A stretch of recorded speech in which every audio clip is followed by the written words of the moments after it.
Stephanie, and that's Brian in the back. We are librarians in the Art, Music, and Recreation Department on the 4th floor. Before we begin today's program, there's a bit of library housekeeping to do. First and foremost, land acknowledgement.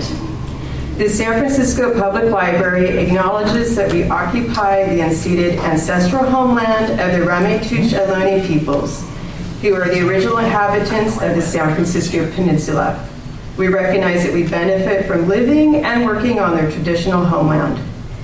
As uninvited guests, we affirm their sovereign rights as First Peoples and wish to pay our respects to the ancestors, elders, and relatives of the Ramaytush community. Secondly, if you do not have a San Francisco Public Library card, we encourage you to get one. You only need to be a resident of California. Please visit the 1st floor and fill out a brief online application and show your valid ID to our amazing borrower services staff, and a card will be issued. You'll have instant access to our physical collections, as well as a vast array of e-resources, including e-books, e-audiobooks, streaming music and film, and hundreds of databases. To learn more about our upcoming programs, either in person or online, please visit sfpl.org and click the Events and Exhibits tab. The San Francisco Public Library has a YouTube channel that you can subscribe to, where we post many of our past programs. The next program, that's sponsored by the Friends of the Public Library and managed by the Art, Music, and Recreation Department, will be a virtual Zoom webinar by Richie Unterberger as he discusses James Brown. That will take place on October 11th at noon. So finally, today's program, Bill Kopp's Disturbing the Peace, 415 Records and the Rise of New Wave, an author-led discussion featuring key figures of the 415 record story. It's been my pleasure getting to know Bill Kopp through a flurry of emails over the past few months while organizing this gathering. Here's a brief bio on today's author and host. With a background in marketing and advertising, Bill Kopp got his professional start writing for Trouser Press. After a stint as editor-in-chief for a national magazine, Bill launched MuseScribe in 2009 and has published new content every business day since then, and every single day since 2018. The 4,000 plus interviews, essays, and reviews on MuseScribe reflect Bill's keen interest in American musical forms, most notably rock, jazz, and soul. His work features a special emphasis on reissues and vinyl. Bill's work also appears in many other outlets, both online and in print. He regularly hosts lecture discussions on artists and albums of historical importance and is a frequent guest on music-focused radio programs and podcasts. He also researches and authors liner notes for album reissues, more than 30 to date, and co-produces a reissue of jazz legend Julian Cannibal Adderley's final album. His first book, Reinventing Pink Floyd, From Syd Barrett to the Dark Side of the Moon, was published by Rowman and Littlefield in 2018 and in paperback in 2019. His second book, Disturbing the Peace, 415 Records and the Rise of New Wave, is available now from Hozak Books and available today for purchase through the Friends of the Public Library at the back table. We're only accepting credit cards today. So Bill, thank you for being here and laboring over 361 pages of the 415 record story, and for gathering the stellar panel to discuss such a unique and important part of San Francisco music history. Bill Kopp.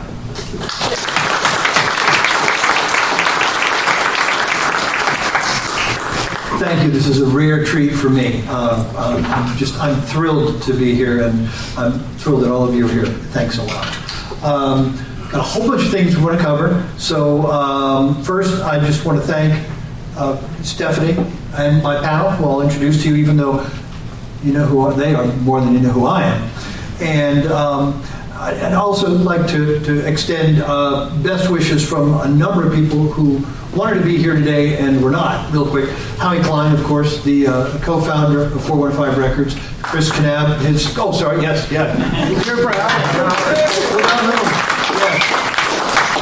Just a quick aside, had it not been for Howie's cooperation and sort of unofficial blessing, this book would have never happened. He opened lots of doors. Every time I talked to him, he'd be like, have you talked to so-and-so? And I'd be like, either yes or who's that? And he put me in touch with people. So the fact that I was able to interview 96 people, a lot of that is down to his help. And Chris Knab was the other one, former owner of Aquarius Records. The both of them would have liked to have been here today, but couldn't make it, and send their best regards. Also, let's see who else. David Kahn says hi. Joe Papapai, Pearl Gates, and Federico Gil Solano from Wiretrain. Let's see, what does it say next here? It says, oh yeah, intros. Even though you probably know each of my esteemed panelists much better than you know me, I'm going to introduce them. Guitarist John Thomas Griffith formed the Red Rockers in New Orleans in the late 1970s. Originally a socially conscious left-wing punk band likened to The Clash, the group eventually relocated to San Francisco, where they made and released their debut album, Condition Red. Today that album is quite rare, but that's going to change very soon. Working closely with 415 Records house producer David Kahn, the band altered its approach a little bit for subsequent albums, scoring the MTV hit single China in 1983. It was 83, right? Okay, 83, good. I should know this, right? After making a third album, Schizophrenic Circus, the band joined U2 for a national tour. They broke up soon thereafter, but left some great music behind. Ladies and gentlemen, John Thomas Griffith.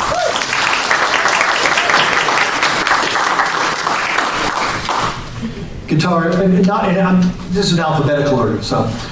Guitarist Herr was recruited by fellow singer-songwriter and guitarist Kevin Hunter to join the Renegades. Yes, while that group was making its debut album for 415 Records, they changed their name to Wiretrain because somebody else had the name, right? Yes. That album, In a Chamber, featured the band's first hit single, Chamber of Hellos, which was sung and co-written by Kurt. He'd remained with the group through the making of their second album, 1985's Between Two Words. On a quick personal note, Between Two Words is one of my two favorite albums of the era by any artist, and it was a major part of the soundtrack of my college years. Ladies and gentlemen, Herr.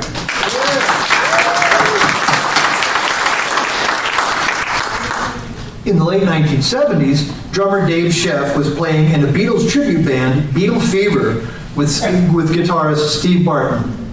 On the flight home from a tour in Japan, where they were more or less kicked out of the country, right? Yeah. The two of them hatched the idea for a new group, this time built around original music from Steve Barton. With the addition of bassist Larry Decker and guitarist Robert Darlington, a superb songwriter as well, Translator relocated from LA to San Francisco. Here they recorded their first album with producer David Kahn, featuring the hit song you might have heard, Everywhere That I'm Not.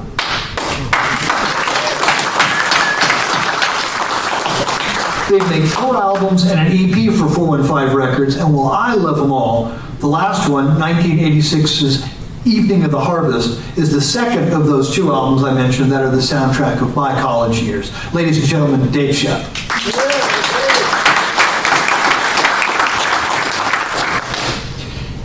In the late 1970s, Denise Sullivan was a student at the University of San Francisco. She was a writer and a DJ at the college radio station KUSF. I'm right so far, right? No, oh. It was a long flight. I still have jet lag. Okay, close. We'll fix it in a few minutes.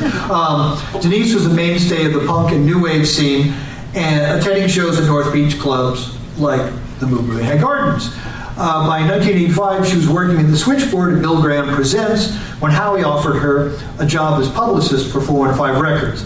Denise is uncomfortable having the label Tastemaker applied to her, but she was very important in getting the label's message out to zines and alt weeklies, letting them know about the 415 roster during its days, especially during its period with Columbia Records. Ladies and gentlemen, Denise Sullivan.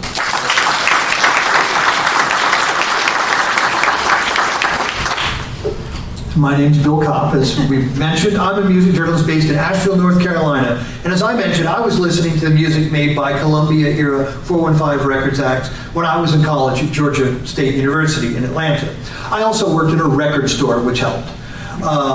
Fast forward 35 years when Liberation Hall released some reissue and compilation CDs of music from 415's early, truly independent era. I wrote a story about those reissues for SF Weekly, and the 6 interviews that I did got me deeply interested in learning the whole story of 415 Records and sharing it, because I knew it was a much bigger story. So with the help of my 4 esteemed guests, plus Howie, Chris, and nearly 90 other people, I researched and wrote Disturbing the Peace. Now, I'm going to ask these fine people some questions, and so we'll have a little discussion, and then at the end, if you all want to ask them questions, or even me, you can do that. Start with Denise. When you were writing press materials to promote the 415 bands, tell me about the importance of zines, alt weeklies, and magazines, and how that was all connected. Thanks, Bill. And correct the mistake that I made, too. Oh, is this on? Can you hear me? I am not the sound guy. Okay.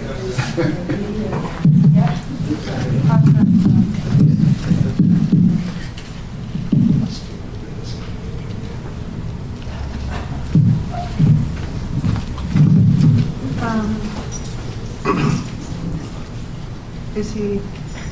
He's working on it. All right. Can you hear me and all that? Yeah. Yes. Yeah. Well, just that minor correction.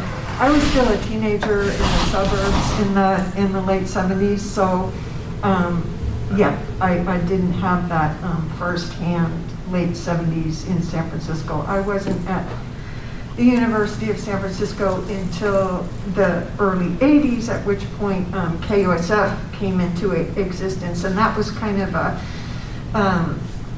watershed moment here in town, because I know, like, a lot of you are of the age, and if you're around here, you remember, and then you also know the lore, that KSAN was the station that we all listened to, but they were changing formats, going through some changes. Of course, music had changed, and KUSF kind of shot up.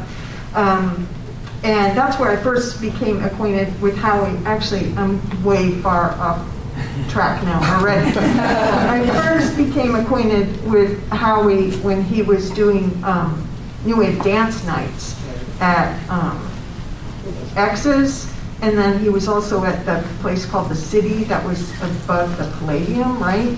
And I went to those nights begging him, Richard Gossett, and Beverly Wilshire to teach me how to be a DJ. And they did when they eventually came to KUSF, when they were ousted from KSAN. And this is relevant, okay? I wasn't worried. Yeah. The climate, at that time, as you all mostly probably remember, was that there were no outlets for this kind of music. And so, obviously, the specialty shows, when KSAN shut down, and not literally, but shut down the channel for the new music programming, we were left with college radio, and then of course zines and word of mouth, and these club nights like Beverly and Richard and Howie presided over. That's where you heard the music. So it was Howie, to this day, and I'm in frequent contact with him, he always talks about word of mouth. And so I hate this term, creating a buzz, but back then it was kind of new and fresh. And he knew how to create a buzz for bands. And he had all these different, what we now call platforms, but he had these different avenues to do that in the club, on the radio, and then, minions like me doing the work on the street, also in the clubs, also on the radio, and then in his office, typing by hand little letters to people who, some are still in the business today, from the highest level journalists at Rolling Stone to the guy or gal in their bedroom doing a mimeograph fanzine. Everyone was the same. We wrote them a letter. We said, Wire Train has a new album. We think, and sometimes I would have to drop Howie's name or Howie really thinks that you would like this, Grill Marcus. So please pay attention. And that's how we did it. And I'm sure some of you did the same in your, lines of endeavor, because that's how it was done then. We didn't even have a computer. Well, we had one, but it was a big thing. It was clunky, and I didn't work it. I would, based on the people that have talked, I'll back up because it suddenly got really loud. The impression I got is that Howie was really kind of a pioneer of what we've come to know as relationship marketing. There's stories that I heard from people about how he would, in his Rolodex and in his head, he would remember all sorts of fine details about either a radio programmer in Kansas City or a record store, an independent record store in Cleveland or whatever. And so he'd say things like, how's your daughter's broken leg, or things like, not as a joke. I mean, he knew about these things, and he kept track. And it was a personal one-on-one thing. It wasn't this sort of corporate monolith, shotgun approach to marketing, and it worked.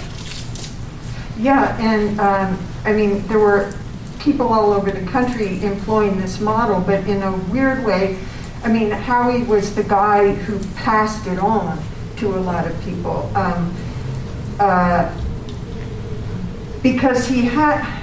I don't know. I want to hear from other people later on, perhaps, because he taught me everything I know about that kind of DIY everything. Mm-hmm. There's like nothing that I felt like I couldn't do after learning from him. If you want to do something, just do it, right? And of course that was in the era, and that was sort of the ethos in that era. But to actually see someone doing it and getting results, that was the thing. Sending bands on tour with a contact in Boston or Chicago that they could call when they got there, and it would be reliable and helpful. Howie gave that to folks, and he gave us a way of going forward when it came time, to spring us to do it on our own. So I think he was a pioneer, yeah, in that regard. Good question for Kurt. Many of the 415 bands that I interviewed talked about David Kahn's working methods. Sometimes with more praise than others, but in general, I think the proof is in the results to some extent. His sort of intense boot camp approach to rehearsal before recording began. Tell me what it was like when the band, then still called the Renegades, was made that first album. David did approach it very much as boot camp. We rehearsed, and it was like rehearsals were 5 days a week, like 6-8 hours of just going over the song. For me, though, as a musician, it was necessary because I had just picked up the guitar a year prior to recording that album. So for me, it was just valuable time to just like, okay, I really know my parts and I can go in and record. And it's like, for me, by the time I got in the studio, it was like, the vocal tracks 2 times, guitar tracks were like, 1-2 takes, I'm done, and then sitting there, and it's like, then you got into the time where you really valued the extra time to really start thinking sonically about what you're doing. And it's like, I had no idea. I was just like, E, G, A. What was that again? E. It was like, I was just trying to survive. And it just was one of those moments. But, by the time I got in there, I had this confidence that he had given me by beating it in and playing it and overplaying it. To somebody maybe like Kevin, he might have felt like, oh, you beat the soul out of the song, so to speak. To me, it was like beating the soul into the song, much more, because it was, all of a sudden I was like, oh, this is what it is to be a musician. This is what it is to be a guitar player. This is what a part should sound like. And then oh, I can change this, add a little more fuzz, add a little echo here, this. David really got you to think sonically and think about it. So for me, he was brilliant. I loved working with him, and it was methodical, it was hard, but it was fun at the same time. I mean, here I am sitting there, it's 1 year into playing. In the next studio, we recorded our first album in the Automat. In the next studio is Carlos Santana, and then in the other studio is Yoko Ono. And I'm sitting there playing video games with Julian, and it's just like surreal, and it's like you're working with people who've recorded amazing people, and it's just the vibe in that place of the Automat was just historically, for me, I was a kid in a candy store, and David had the key to the store, so. And sort of just as equal time, at least one individual said that they were brought to tears by David's approach, and not like sentimental tears, like tears. There were brutal moments. I mean, I'm not kidding. Like, I'm not gonna say, but there were times where he'd be like, okay, we're gonna record, tapes rolling, go, and I'm sitting in the booth, and he's like, he's not even rolling the tape. He's like, that's good, but I think you can do it better. Do it again. It's like 32 times, literally. 32 times, and you're sitting there going like, oh my God, he is. Well, here's a rhetorical question. I wonder if he did that with Paul McCartney. My guess is no. Question for John Thomas Griffith. Yes, sir. Did the change in musical style from the sounds of Condition Red to Good as Gold feel like a major shift for the band? And how did that later material mesh with the early songs in the live set? Well, back to David Kahn, and the fact that we had changed drummers between albums was a big factor. Patrick was a punk-esque drummer, and Jim Riley, on the other hand, was a Euro type drummer, 2 on the floor, do chop, you hear all the dance stuff. And so that was a big factor, because when we started writing songs for Good as Gold, it definitely affected our songwriting style and the way we approached songwriting. And we also had just been, Howie had just inked the deal with CBS, and we got to thinking that, here we are, we're in this opportunity to really write good songs, and do we want to be songwriters, or do we just be punk rockers and just fade into the sunset? Well, we decided collectively that we wanted to write songs, and good songs, and advance in our songwriting craft. And that's kind of what led to China and to Good as Gold. David Kahn produced both records at the Automat, which the same thing, you're next door to Santana, you never know who's next door to you in the next Studio B. So it's pretty exciting. And for 21-year-old, 22, 23-year-olds, this is like, you think this is going to last forever. And here I am at 62 thinking, oh my God, I'm still a punk rocker. But long story short, I've had those moments with David Kahn, our producer, where I've yelled at him. I remember one specific story. Everybody had gone home for the Christmas holiday, and I stayed behind to mix the album Good as Gold with David. And he layered so much reverb on our albums. I said, look, man, can you knock off the reverb just a little, just much? That would be fantastic. No, he's not going to do it. I said, you're crazy. I said, you got to knock that. I hate it. I'm the artist. I want my shit, listen to me. He refused, and we almost got into knuckles, and I never forget it. He like pushed my buttons to fighting, and he just, so I had to back down, and it is what it is. But he was definitely a driver force in that era. He's a great producer. He really, I learned so much from David Kahn, I can't even see straight. It's, just recording techniques. I remember going in there and we thought, okay, we got this big rock punk sound and we need these big amps. David walks in with a little Princeton amp. You know what I'm talking about, Princeton amp. and a rat pedal. A rat pedal is a distortion pedal that makes it growl. This little amp about this big, and that's what we recorded most of our first album on. Condition Red was on a little, and we were like so amazed that like, that's how it's done. So we learned a lot. We did learn a lot from, and and Howie Klein, God bless him. God, what a genius.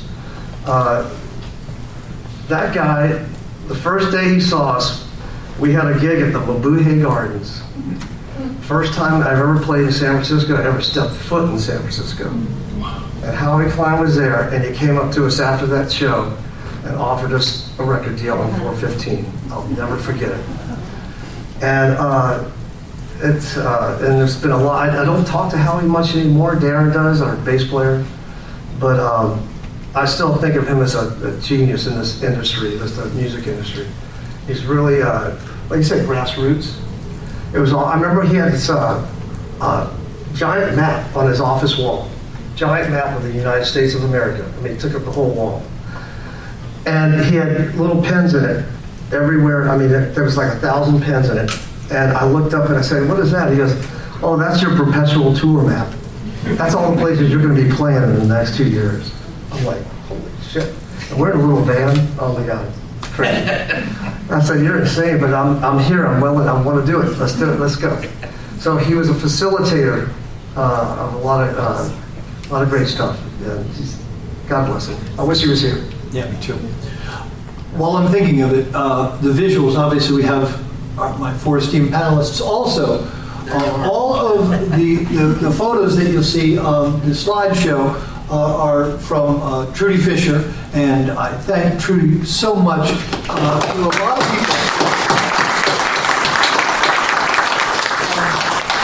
When I was working on the book, doing the interviews, as sort of an aside, I would say to each person, do you have any photos, memorabilia, things like that?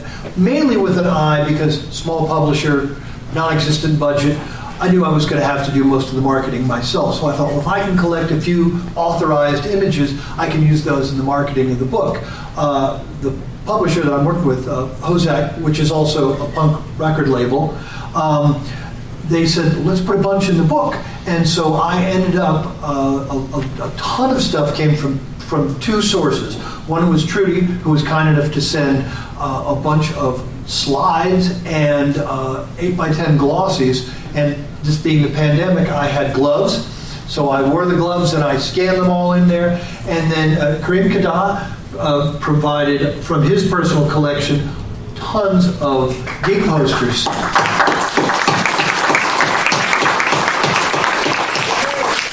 At the end of the project, rather than having a handful of images, I had 750, and 300 of them are in the book. And so thanks especially to those 2 individuals, but to pretty much everybody I interviewed contributed at least something. And a lot of things didn't make it in there. Matt Wallace gave me some set lists from a Monkey Rhythm gig and just all kinds of cool stuff. But all these pictures that are up here are shots that Trudy took back in the day. A lot of great stuff. Another question for Denise, but I will put these back on so I can see them. So you talked about you being a college radio DJ. What was that like? I mean, during that period. Okay. First, though, I want to go back to Trudy's images. Yeah. Because they were very much a part of the look of the label in the period that I was there. I mean, the cover art, which Trudy contributed to the design of the covers a lot of the time. And we also had Dodie Shoemaker making posters, and she worked with Peter Sue, and they did the posters for the I-Beam, and they did a lot of our artwork, and they would come through with designs for badges, and all this imagery that surrounded 415.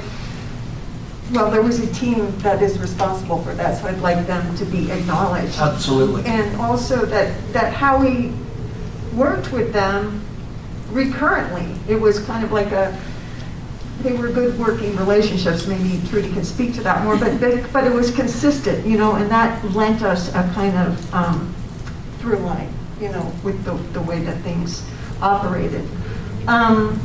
as far as the radio station, my only experience really was as a DJ at KUSF and one late night opportunity at Live 105, which I guess I failed because they didn't ask me back.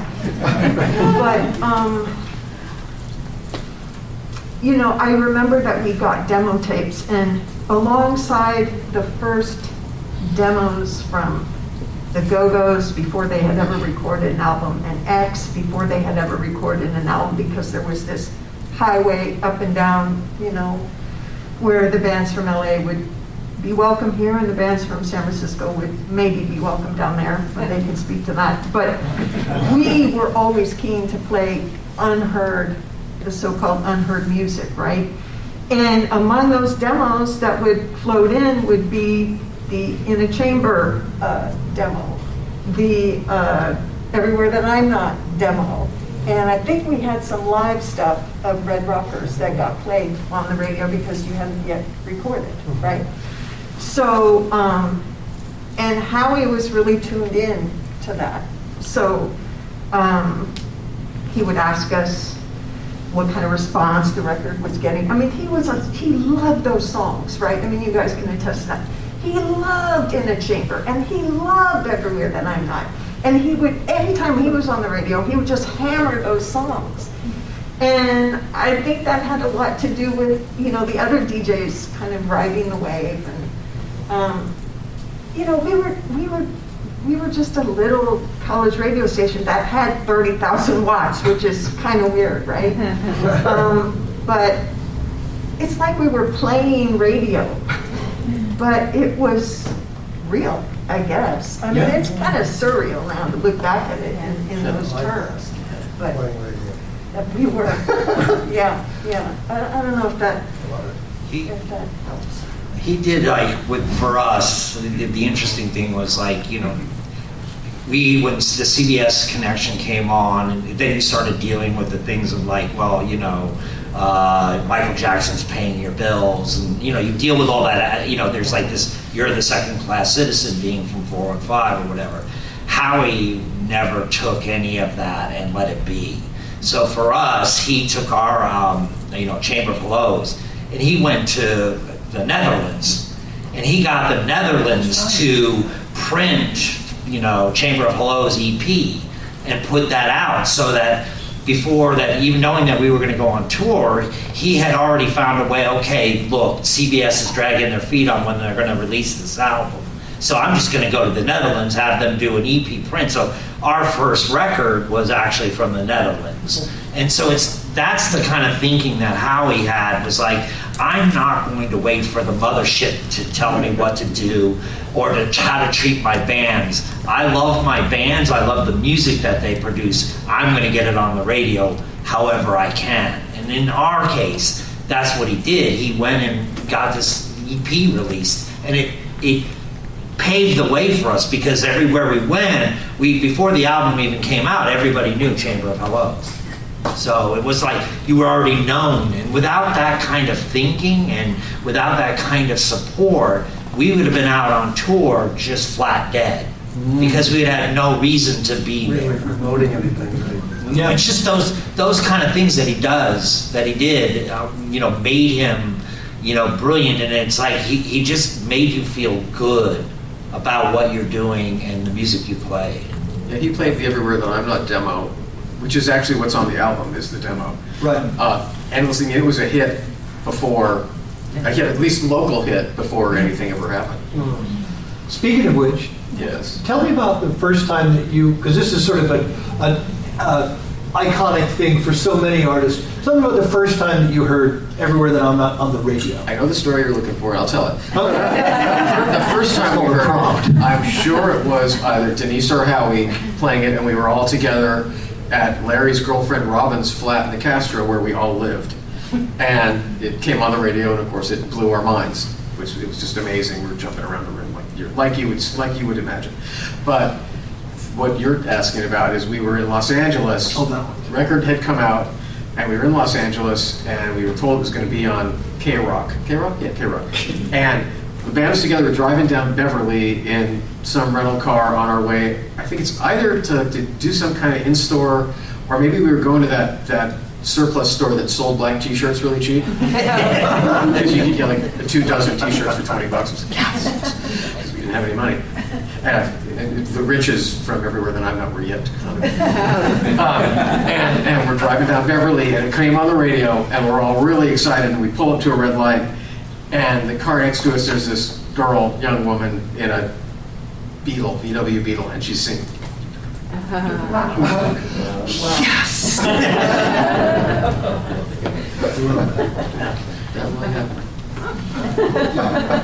Well, you know what? I got to have you tell the other story then. Go ahead. This one. I love this one. Which other story? About the plexiglass. So we're on tour with the B-52s and the Gang of Four, and we're in Los Angeles staying at the Tropicana, which was the cheesiest hotel you could stay at. It was rooms by the hour and rock bands. And it had a coffee shop called Duke's. It was a great coffee. Right?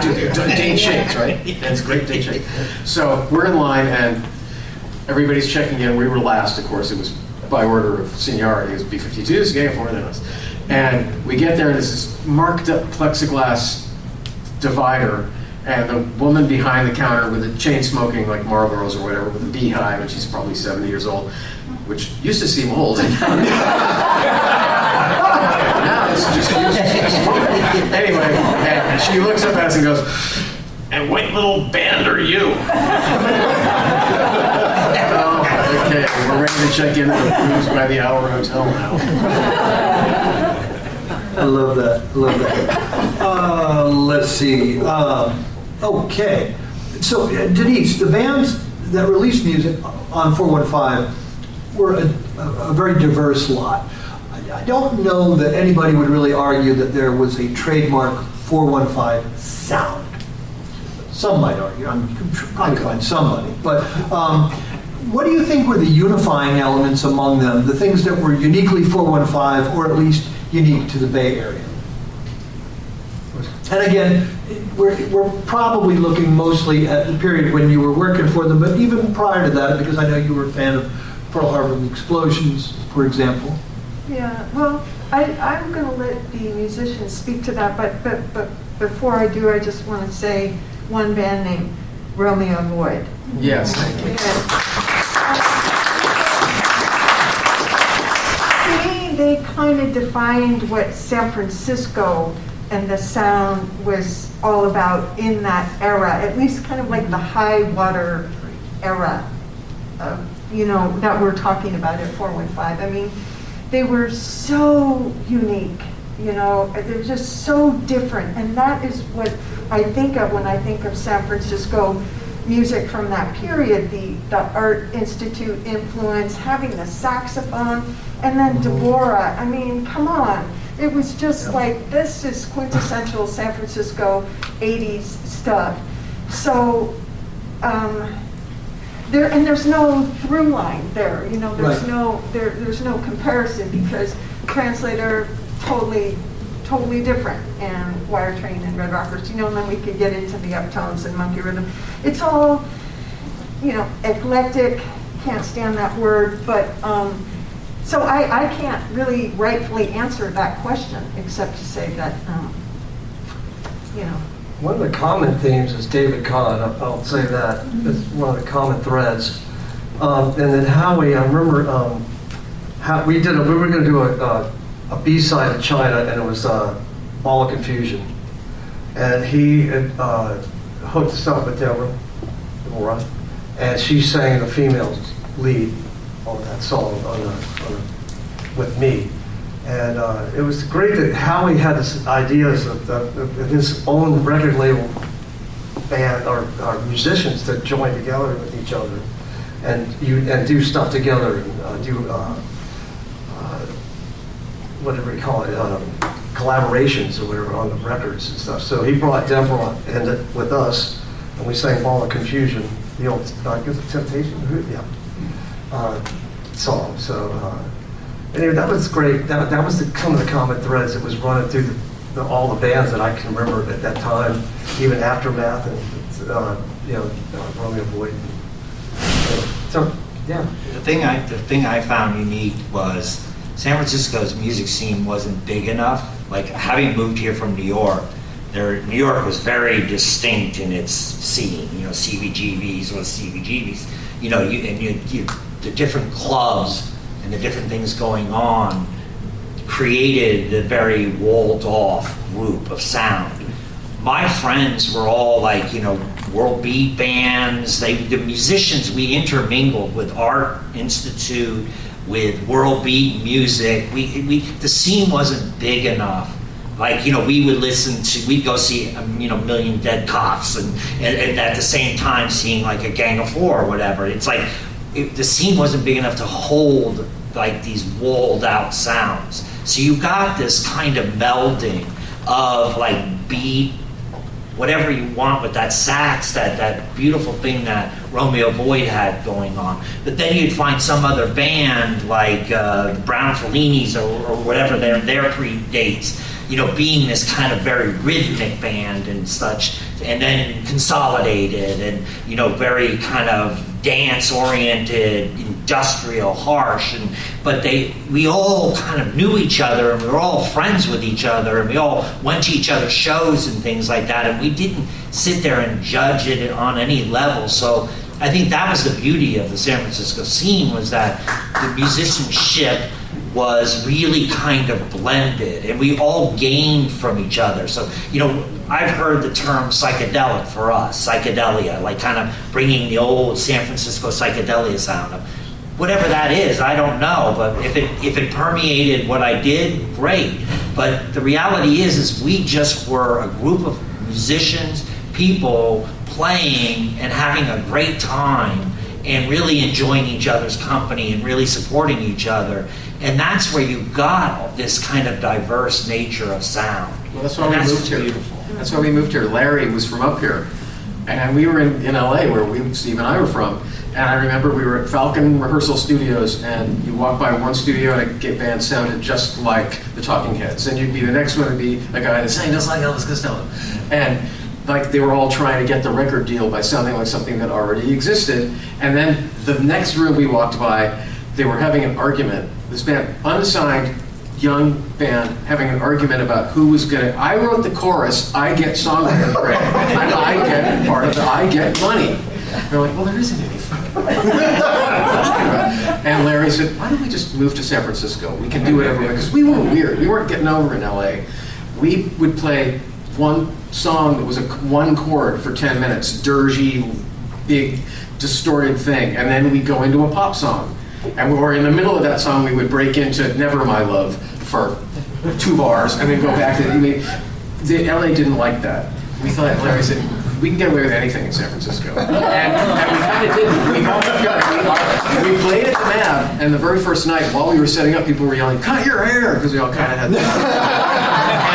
And we said, okay, look, we're not going to get, we played pretty aggressively, but we thought, we're not a punk band, they're not going to like that, they're not going to like it.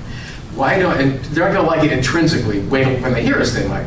Why don't we just do something completely unexpected? So the first song we played at the Knab was Girl from Ipanema.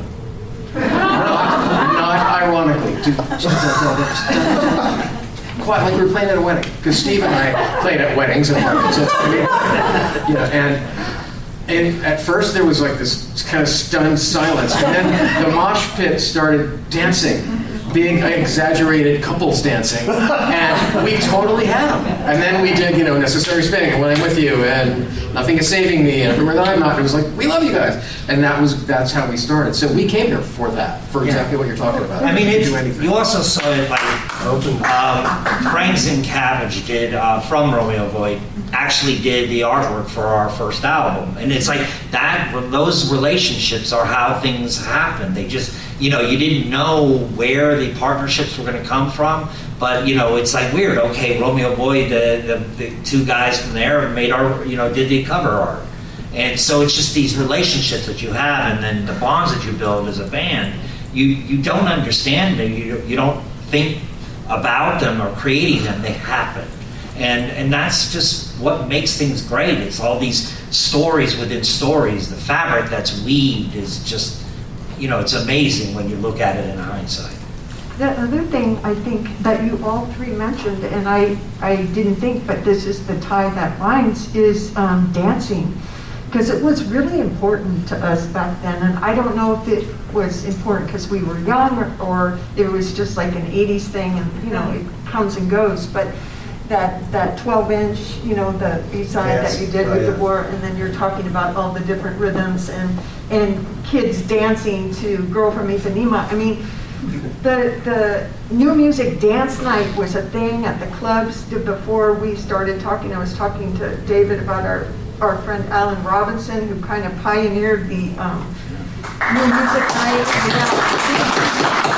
You know, Alan brought this concept of the, quote, new wave disco to San Francisco after he had been to the Mud Club in New York and said, why aren't we dancing to rock and roll, right? Because it was just, anyway, that's history in itself. It's not recorded, and I really wish that the library was archiving today's talk today, because this is the kind of stuff that is lost to history. And as, you know, there's a lot of personal ties here with people in the room that I want them to be remembered. I want all of this to be remembered and archived here in this building, because it is part of our collective cultural history.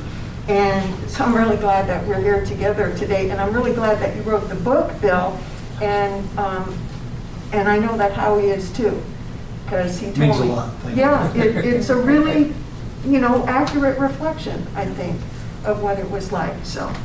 I appreciate that. Yeah, it was real important as a fan first. It was really important to me to try to do justice, because I love all this music. It's great stuff. Even the outliers, the stuff that, well, until December, Howie told me the story, no one at Columbia CBS could understand why he signed Until December. They were openly hostile to the group's very existence. But you listen to that stuff now, and it holds up. I mean, I try to describe it to people who've never heard it and say, well, think of Depeche Mode or something like that, and now add roaring electric guitars. It's like, that's, yeah, it's cool. And they looked a little weird. Yeah, I think that may have been part of the problem with the suits. And it's like, what's going on here? But yeah. So question for Kurt. The second Wire Train album, which I mentioned to anyone who will listen and many who won't, my favorite, has a very different character and sound compared to the first one. Was that intentional on the part of the band to take things in a different sonic direction, or did it have to do with working with Peter Mountain, or did it have to do with being recorded in Vienna, Austria, or what? Well, the choice of working with Peter, and Peter's like from the scene as well, like Group 87, much more of the kind of art side of the San Francisco scene. It was a choice of ours to really try to find new sonic ground, to really kind of develop a greater sound, a la like Brian Eno did with U2, kind of giving them a little bit more richness, a little bit more depth to who they were, not to put anything down. I love Boy and all those, records. But we really were striving for a different sound. We were faced with the option of going with Tim Palmer, who actually went on and did I think their third album when I had left the band at that point.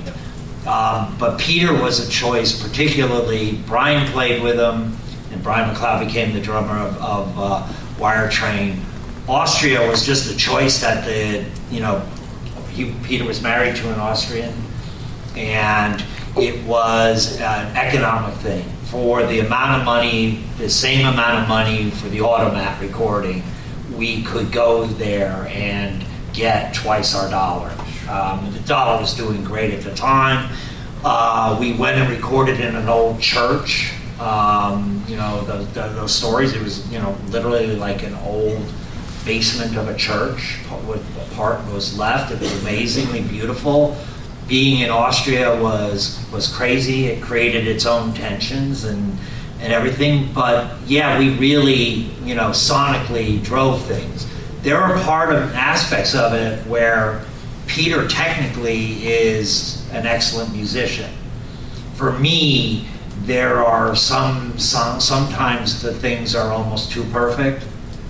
And for me, it lost a little bit of its some of its youthful energy, some of its rawness, but some songs were really great expressions, but for me, it got a little bit too kind of over approached. Like when a delay is too perfect, it's like everything's on beat just so harshly that it starts to kind of sound off, even though it's all on.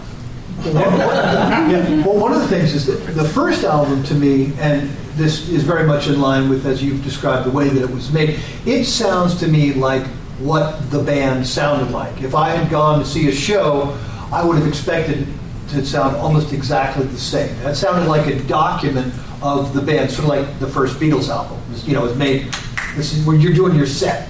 Whereas the second album seems more of a studio production.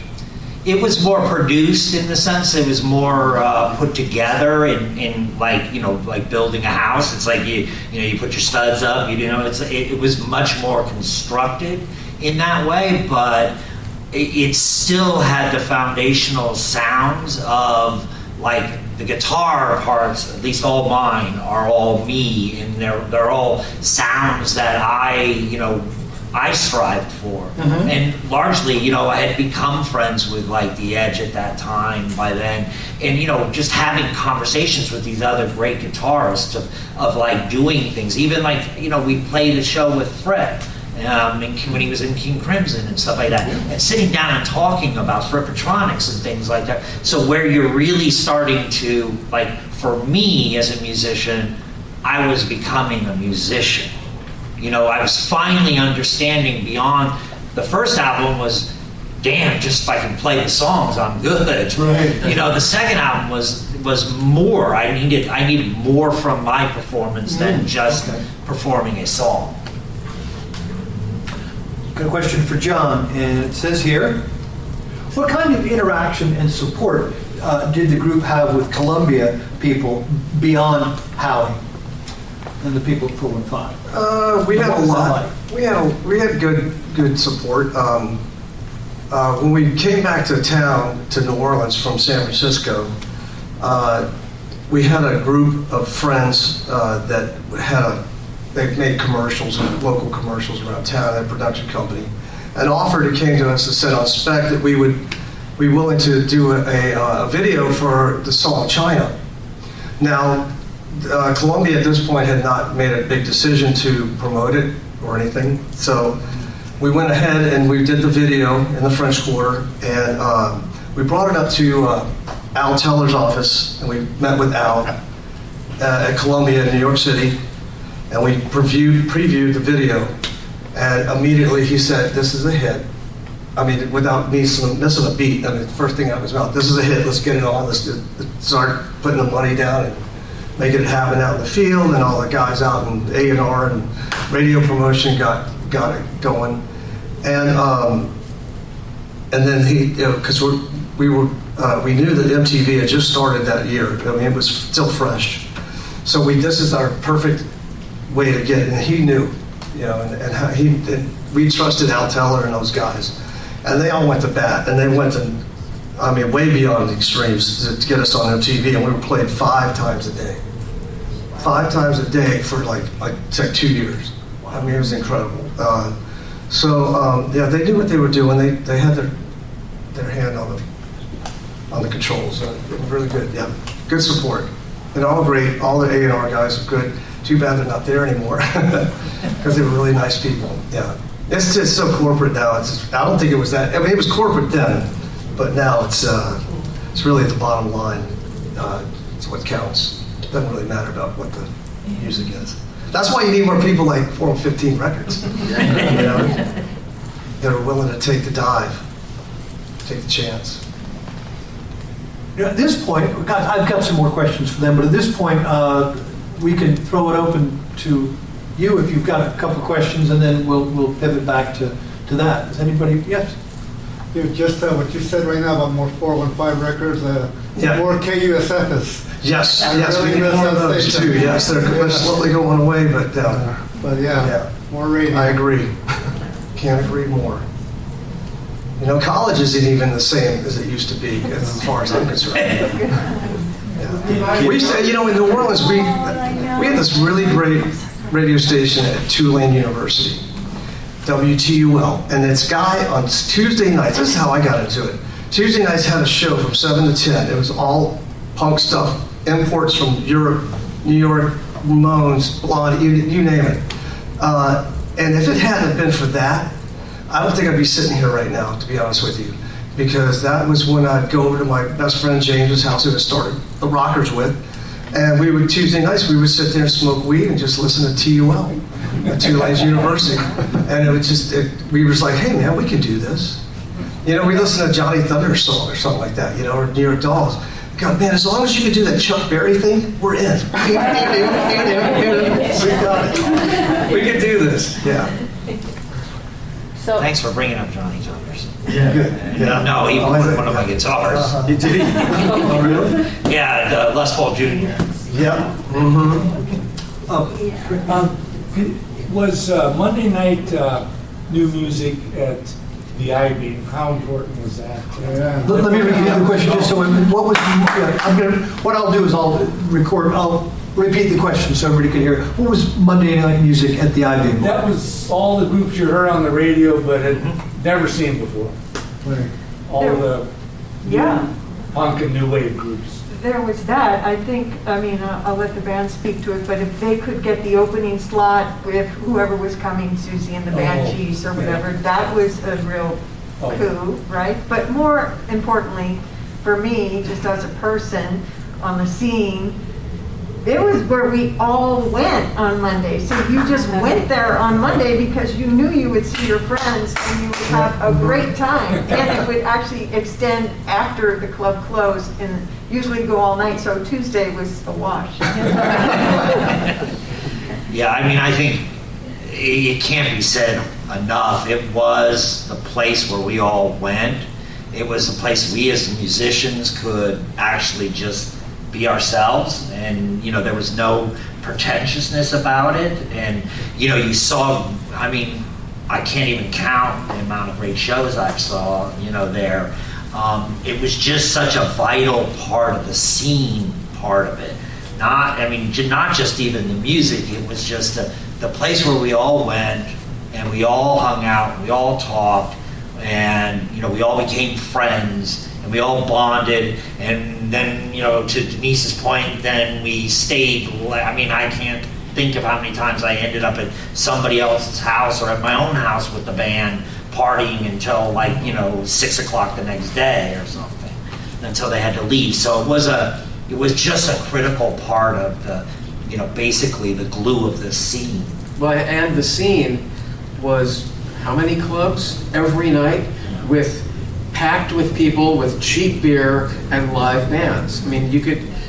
I don't understand how people who didn't have jobs were. I mean, everybody was just out and about and partying every night, and you could see any number of bands, 25 bands a night between all those clubs. You worked at the Strand movie theater, or the I guess. But I think also specific to the I-Beam, that probably, again, part of our cultural history, the I-Beam was a gay dance club that was known primarily for its like Sunday afternoon tea dances, right? Yeah. But on Monday night, it was given over to live music, and specifically new wave and punk, well, I wouldn't say punk rock, but bands that were on the rise, that could fill that room that was like basically a dance floor, and then there was the outer room with the bar and the pool tables, and then just like this lobby mingling area. So, I mean, that's a story in itself, right? And then there were people who straddled, you know, all the different worlds, like they would be there on Sunday and then they'd be there on Monday. I mean, that was the nature of our scene. It was fluid before we were all using that word. Leah, you had a question. yeah, so when you were talking about just, you know, the creativity and, you know, the access to each other, it seems like now, you know, there's so much more access to the technology where people can do stuff on their own. And I'm just wondering, like, just from your vantage point, what are you seeing now, like with, you know, younger generations that have access to like just all this stuff where they can publish themselves and, you know, what do you think of the scene today? Wow, we didn't have cell phones back then. Yeah, I mean, I remember stopping on the side of the road in the bus and having a payphone call an interview, you know? Yeah, kids don't know what this, yeah. Kids don't know what they got, you know? Kids these days. It's you can make an album in your house. I mean, these days you could. Just download Logic Pro 10. You're in business, man. Billie Eilish and her brother. Right, And, what do you think about that? and it's great. Yeah, I think there's amazing music. What I think is missing to a degree is that point of like, you know, where do you come together? And it's like, right now you come together over the internet. You know, that's the meeting place. So it's like their iBeam is SoundCloud, whatever it is, you know. That's true. So it's no longer location based. It's no longer there's a scene, but it's through this thing, you know, that I think you miss out a lot of the human aspects of it, but there's still some great music being produced by these amazing young people who are sitting at home just with their computer. So it's hard to kind of like, you know, they've adapted to the circumstances, and the pandemic hasn't helped, you know, the situation, but, you know, the great thing is that people are still out there making great music. Yeah. Yes. Hi, Bill. I'm John from Victims. Oh, hi, John. It's great to meet you. John Bickow from the Victims. Victims. I have a question for Marie London. Thank you. First, a story that's the same as all your stories. We made a demo tape in our basement, right? Maurice Tanny, local musician, plays lots of bands, came down, I don't know what device he used. They took the demo tape to the booker at the Palms, put it on, he got partway through, and said, stop the tape. You know, I really hate this punk rock. It wasn't really a punk club, right? So, but somehow that tape got to KUSF or something. Howie heard the tape and said, fine, we'll put your record out. That record got played, you know, it was a single. We didn't make an album. We made an album elsewhere. But that record got played various places, got played on John Peel's London radio station. You know, it got reviewed in magazines.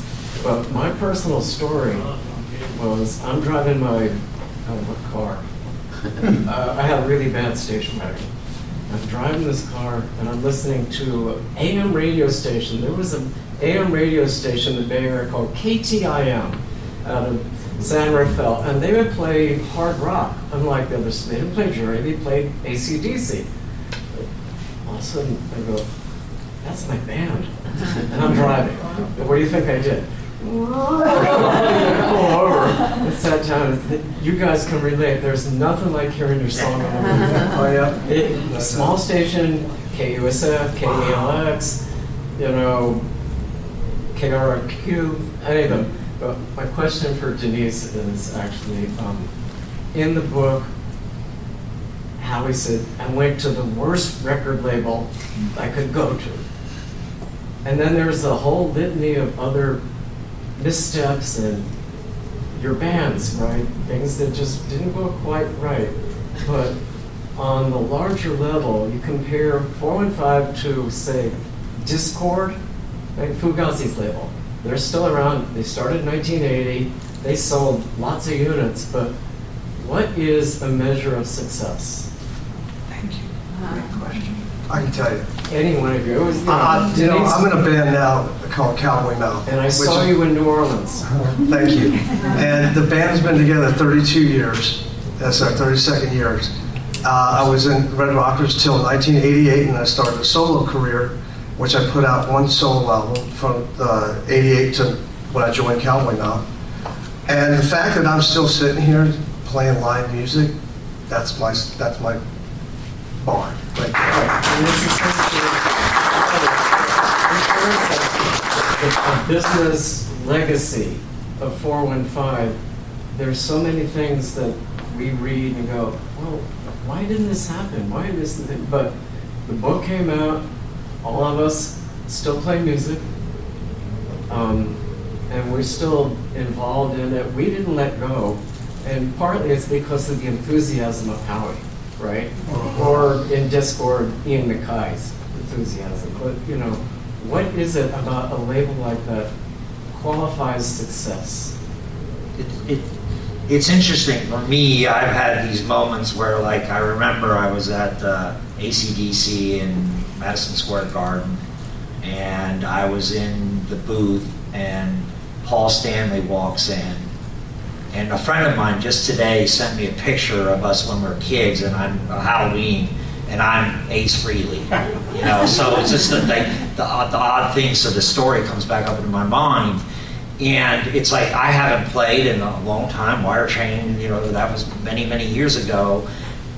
And to have like Paul Stanley walk up to you and look at you and then go like, aren't you in that band Wire Train?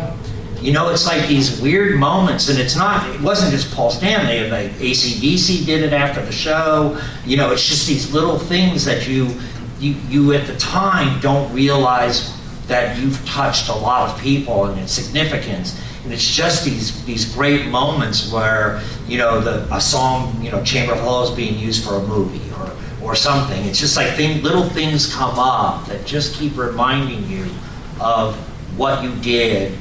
And even though the crazy missteps of the album and the tensions in the band, you know, me leaving, whatever it is, but then you're brought back to these very, very real moments of why you did it and that great feeling that you did it. And all of that comes back to you, and you just realize, like, wait a second, AC/DC, the lead singer just came up to me and asked me, I'm from that band Wire Train, like, how the heck does he know me? Like, why? And it's like, you can't even fathom to put it together how that happens, but you just sit in that moment and go like, wow, that was really... I think I met Chris Robinson from the Black Crowes. He said, you gotta understand, man, I was a little kid. All I had was MTV. I never saw no live band. As far as I'm concerned, you're a rock star. I mean, It's a matter of validation. You put your heart into your work, you're doing, how do I tune this thing? You know? And Denise comes in, were you a student? Well, no, but I think maybe to your point, like I was just, Howie knew me from being around and loving the music, and that I was working this desk job. This is funny, here's my little story. I'm working at the front desk at BGP, Bill Graham Presents, and I'm working a switchboard, basically, and greeting the people who come in off the street. And so Jerry would come in and you just wave him in, or Carlos would come in and you just wave him in, but then these other people would come up like Bear, Mountain Girl, and I'd be like, excuse me, what was your name again? Mountain Girl? Okay, it's like, someone named Mountain Girl is here. But Howie came after me because of that, because I was that girl. I had that attitude. The Dead were not my scene. These guys were my scene. And he knew that I wanted to be at his desk, not at Bill Graham Presents. You know, that was like evil, right? Corporate. And I was going, you know, with my folks. And it's like, and we weren't Calex, and we weren't Maximum Rock and Roll. We were, you know, our folks. So, I mean, to me, yeah, that's success. He gave me a chance, and he gave all of us a chance. He gave so many people a chance who was to say what we were going to do with our chance, you know? But we got a shot. While I'm thinking of it, and this just occurred to me, there's one name who doesn't figure largely in the book, who was very, very important early on. That's Butch Bridges. He was, I guess you call him a silent partner, but depending on whose memory you go by, he was the person who put up the money to start the label. And most estimates are that it was right around $1,000. That was it. You know, it's not a high finance operation.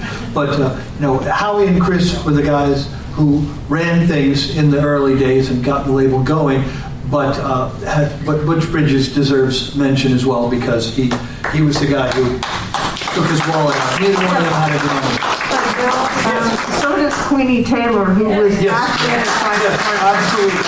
She wrote the checks, okay? She came in and wrote us the checks every week. If you needed a check, Queenie needed to be. And while we're on Right, that yes. subject, I can't speak to this from this aspect, but the women in the bands, there was a whole scene, the Contractions, Kathy, Wilma, the Varv, we played with all those bands, and it was very, from our point of view, not misogynistic scene. If I were a woman in a band, maybe I'd have a different thing to say about that, I don't know. But it was really kind of an open scene here, much more than LA. I mean, LA, if you wanted to be... Were the Avengers, were they in San Francisco? Yeah. Yeah. Yeah, right. I didn't know if they're from LA. I couldn't remember. No, they're from here. Yeah, they're here. It's been a long day. Oh, okay. Okay, question back there. Yes, go ahead. Yes. I just wanted to speak to the, I'm very sorry here. No worries. To backtrack a little bit, Haight Street, the I-beam was very close to the park and a block away from the park. Anyway, Schrader Street, on one corner of Schrader Street, Alan Robinson had a DJ pool called the Western Association of Rock DJs, which was really an amazing little enterprise. It just was just so much music came through there. I was terribly fortunate to get a little spot on the staff. And Denise, who wouldn't toot her own horn, had a record store up the block on Schrader called Hollow Records. And so I was just flooded with music constantly, and so I would find out about a band at WAR, the Western Association of Rock DJs, and then I would go see them at the I-beam, and then I would go buy the record after the next day. Cool. It was a cool moment in time. Any other questions? Okay, yes, we'll take the gentleman in the white t-shirt first. I saw first on Translator, The Sound of Music. That was very interesting. Yeah. And then I saw Translator open for, I'm pretty sure, David Bowie, series movie. Yes. I wonder if you could talk about it a little bit. That was a pretty big gig. 65,000 people at Oakland Stadium, and there is a good story about that. We finished our set. We wanted to go out and see some of David Bowie. We had our own gig at the Catalyst in Santa Cruz later that night. So we played early. So we could only see a couple songs of Bowie, and then we had to get back and get our stuff. And we go back to the dressing area where the trailers were, and security won't let us in because our pass is an opening band pass, and you don't get to come back here. Like, well, all our shit's back there, and our clothes and our gear. We have a gig. Come on, man. And we're having an argument with this guy, this Bill Graham Presents security guy, and then Rabbit, the caterer who had catered the Unalone video shoot, comes by like, oh, hey, Rabbit, come on in. And I said, Rabbit, can we come with you? He's like, oh, yeah, come with me. So the caterer goes. That's the pecking order, I guess. But David Bowie did wait in line for food with everybody else, which was kind of cool. He looked not that great up close. Question over here, yes. I'm wondering if there is a repository or a collection or any sort of official small museum of the San Francisco music scene for those years. You go other cities, and you go to Liverpool, for instance, and there's everything is about Beatles, and there's so much of a legacy, and all you really have here is the touristy Haight-Ashbury scene and the Dead and the Joplins and all that. Is there anything from the years after? I worked at a little record label myself about 10 years, remember, Denise, and I have all these archives in storage in Bozeman, Montana. I live over in Europe now. I have no idea what to do with this stuff, and there's no place to do it. There is such a place. It's in development right now. Are we thinking of the same thing? I don't know. I can't say that Penelope curates the punk rock collection here, as far as I know, at the library. And I think Kathy Peck could probably speak to it because of the work that she did on the Dirk Dirksen. Dirk Fest. Yeah, Dirk Fest and the Dirk Dirksen alley. commemoration, right? Yeah, we had the street named after, well, the alley. Next to the Knab, it's called Dirk Dirksen Place. I wanted Dirk Dirksen Alley. But it was a big fight because it's a Filipino supper club before it was a MAB. And I love all those people there. They work with us, you know, the Kinos and everything. But there were some other people that were part of this, I don't know what you call it. But they were like almost like a Filipino church group that was like, that owned some of the property. And so there was the on Broadway, right, and the MAB. And so they were, oh, we're going to have chords of these punk rockers coming in and doing this, and you do this, and I said, you know, they were just like, they were scaring all the supervisors and stuff, and you know, time had passed, you know.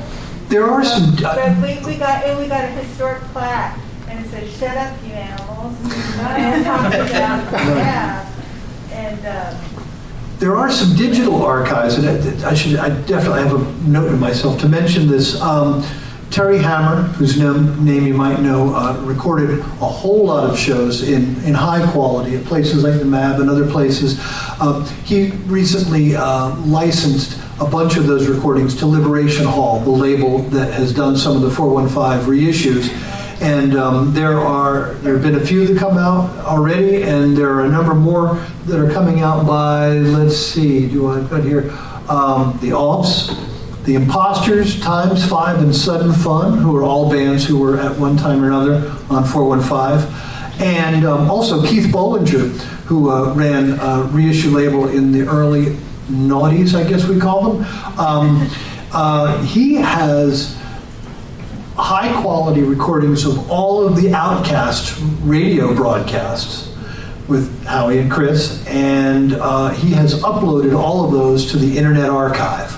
So if you're interested in those, they are there, and the sound quality is great. So it's all between song chatter and the music as well. You know, put it in Internet Archive, so it's there. You can stream it, you can download it in high def or just MP3 if that's your thing.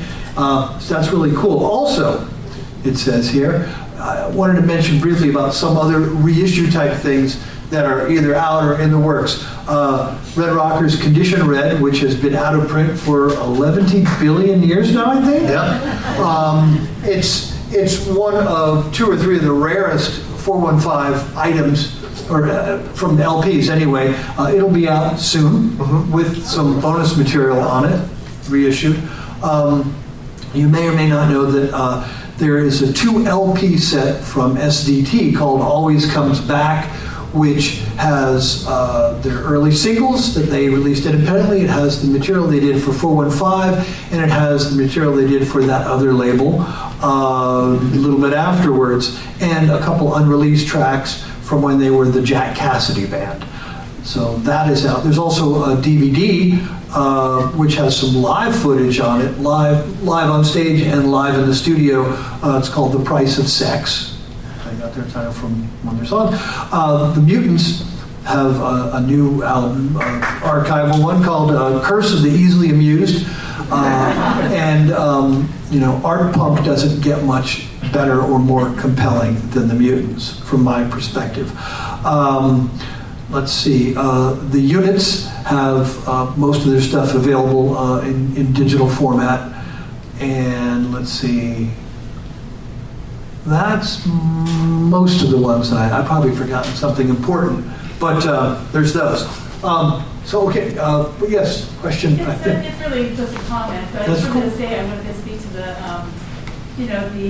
longevity of this music, because it resonated back in the early 80s. I worked for Dirk Dirksen as a sound engineer in the Blue Gate. I'm Audrey. And then I was at the Berkeley Square in the early 80s. I worked with all of those bands. I know Denise and John and everybody, like Herr. It's been a long time, but I just want to say it's hilarious because I just started a new job at a distribution company that distributes Liberation Hall records. Ah. I'm working the same fucking records.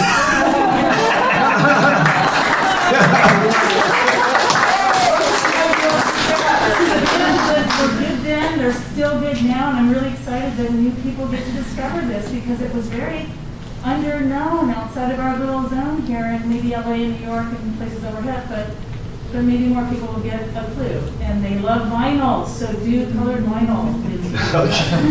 You just have to wait quite a few months to get the vinyl pressed.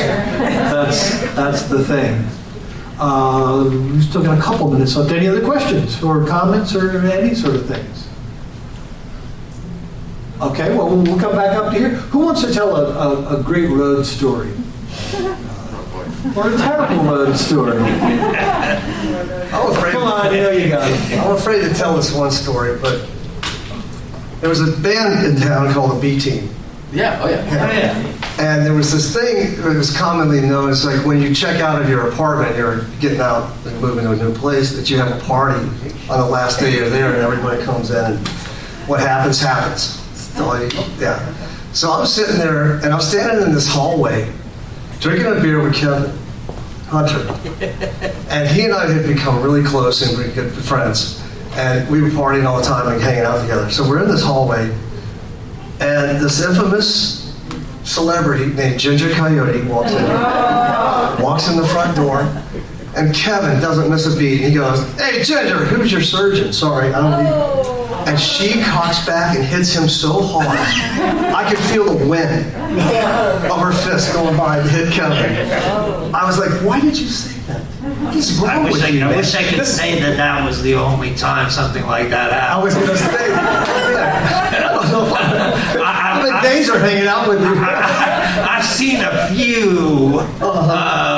few women swing on him. So. Yeah. So that's typical Kevin Hunter for you. I'll add to that story. So I was at Todd's at the time, and when that party happened at Todd's house, At Todd's, there were yeah. probably 200 people in this one bed of the party. Yep, I remember it well. It was like a takeover. And, I'm glad you were there. I had I owned a pickup truck at the time, like a little Datsun pickup truck, and basically we all ran in and grabbed Todd's stuff and ran out and drove away, and just totally left the apartment full of 200 people. Going crazy.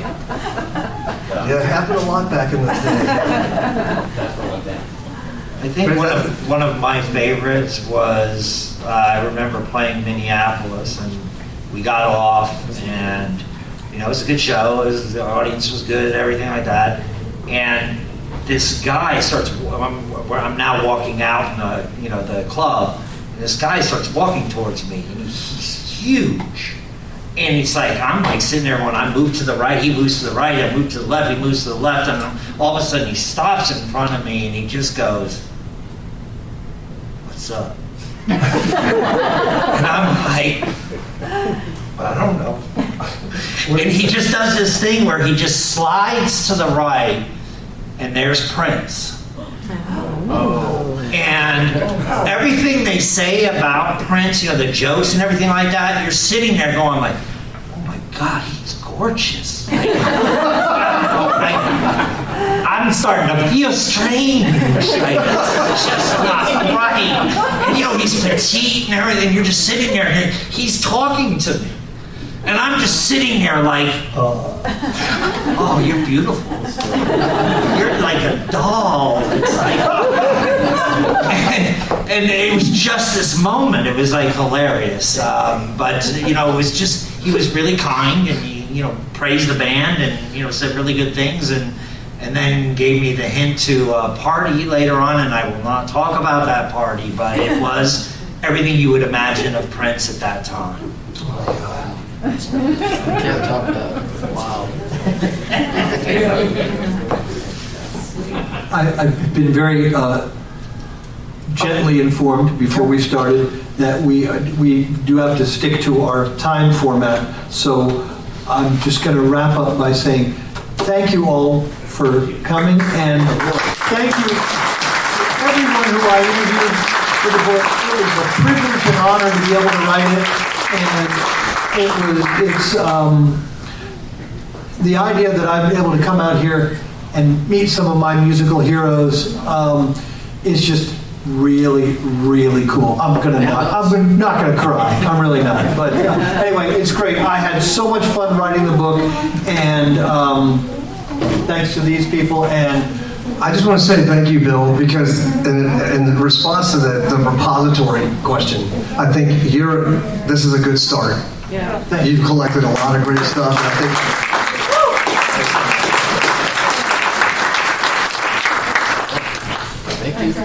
Thank you.